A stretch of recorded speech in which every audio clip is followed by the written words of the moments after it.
interest rates, when they're really, really low, people are building houses, they're building multifamily, they're building other things. When they went up a couple of years ago, people pulled back. So what you're seeing right now hit the market are things that were started, a year to 2 to 3 years ago. And so as you say, it's the pig through the python. So we're starting to see these units hit the market. Oddly enough, it's kind of needed for the renters, because the renters, they've been screwed. The lack of supply has driven real high rent growth in the past, and now we're starting to see some of that stability. On the other side of that, inflation's crushing people.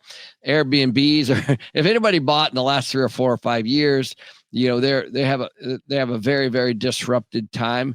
If they have stability from the time before that, it's going to be a lot better for them. Now, what you're talking about is single family. So if they bought a single family home within the last couple of years, they're flat, maybe up slightly, or maybe even potentially. Yeah, potentially. And of course, they bought an overpaid for an Airbnb based on short-term cash flow, and now all of a sudden their occupancy rate is 20%, then that could be some supply that's coming onto the market that could be impacting the prices for the owner occupants. You got it. Yeah. And I want to be clear, like back when you and I were growing up, we never talked about investors in single family. Yeah, that's a good point. Yeah. Very good point. Like that wasn't even a thing back then. Correct. And so, so when you talk about the rising and falling of single family in the past, like with me, like I built a home and, in 2008, George, like at the absolute worst time, right? Yeah. And after I was done building it, the price of the home went down, but it didn't matter because I stayed in, I raised my family in it. I wasn't even really paying attention to the equity in it, even though I knew it was down. And so I think that you have to look at the use. And so if somebody has bought a home and they're living in it and they're working somewhere, it's possible it goes up and down, but it doesn't really matter unless they're trying to get out of it. Now, if they're renting it or Airbnb-ing it, very different, right? Very different, because that market is very disrupted. Yeah. So in other words, that if you're just living in it and you're there because of the school district, because your kids are, play football or whatever it is, and you're planning on staying there for the next 15 years, you don't really check the price. You're not checking Zillow every day. It doesn't matter. But if the only way that you are able to own that property is with the cash flow from the rent from Airbnb, and that gets cut in half, now all of a sudden you're cash flow negative. That's right. The mortgage, and correct, you're in a position where you're let's say a motivated seller. So we're seeing that in markets with the single family, but you've been seeing that quite extensively in the multifamily space. And I think when you combine these two, that's where we're seeing things that I don't know. I mean, you've been in this business a long time, but I'm sure there's things playing out right now in 2025 that you've probably never seen. Yeah. Well, I'll tell you what's been the most interesting is there's a lot of new money that came into the space, call it 5, 6, 7 years ago. People came in, they were syndicating, they were buying stuff, didn't matter what, where, and they did it with this floating rate debt. Right. And what happened was it was all based on the property being better than it was yesterday, right? And that's the whole story. That's what the banks lend on.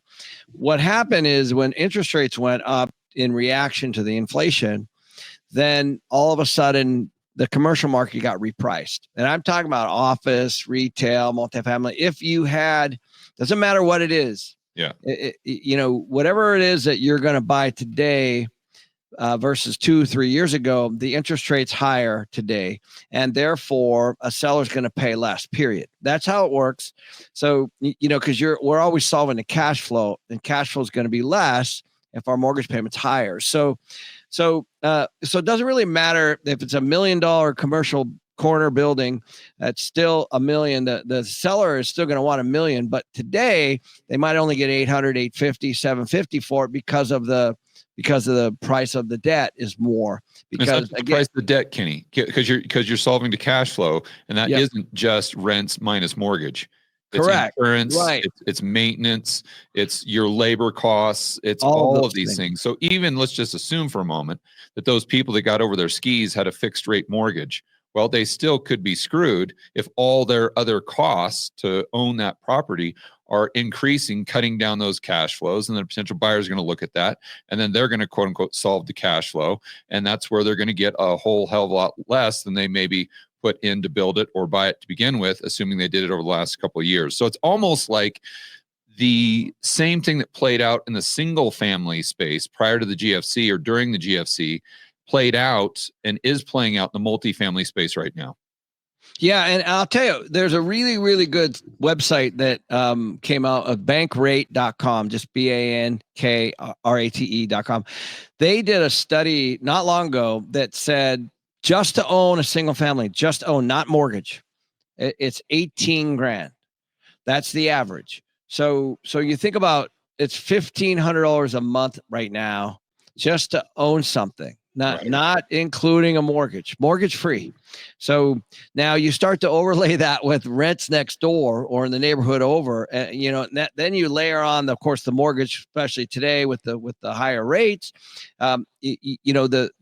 The delta between a rent and a mortgage has not been any higher right now as a result. And in your career, you started doing this, in the late 80s? Yeah, in the 80s. Yeah, right out of college. Have you ever seen prices, not forget the mortgage, all the other inputs to owning a single family home or multifamily? Have you ever seen them go up as fast as we've seen over the past 4 or 5 years? I personally haven't. It's been shocking. Like I'll just give you a very, very real examples.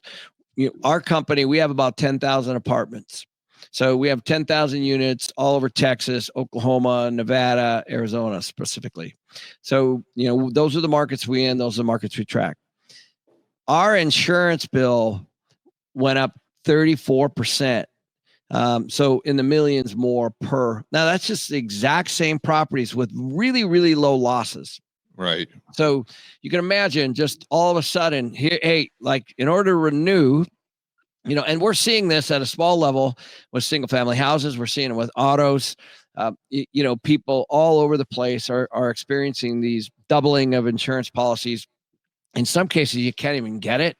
Our friend Travis in the collective, our mastermind that we do, he had a hurricane. The sand came into his home in Florida, and he just can't insure it. He just literally, it's all just cash. And so there's, people are dealing with no insurance. Certainly this was the case in California. I have a really good friend. He was at my house the other day and he lost a home in Malibu. And I said, oh my gosh, I'm sorry to hear that, Jay. And he said, yeah.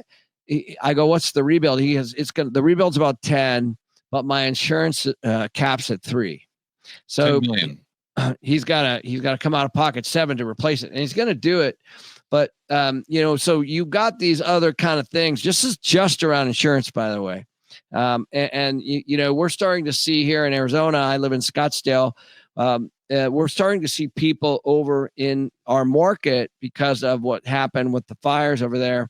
And they're considering, they're either selling, even if their house wasn't affected.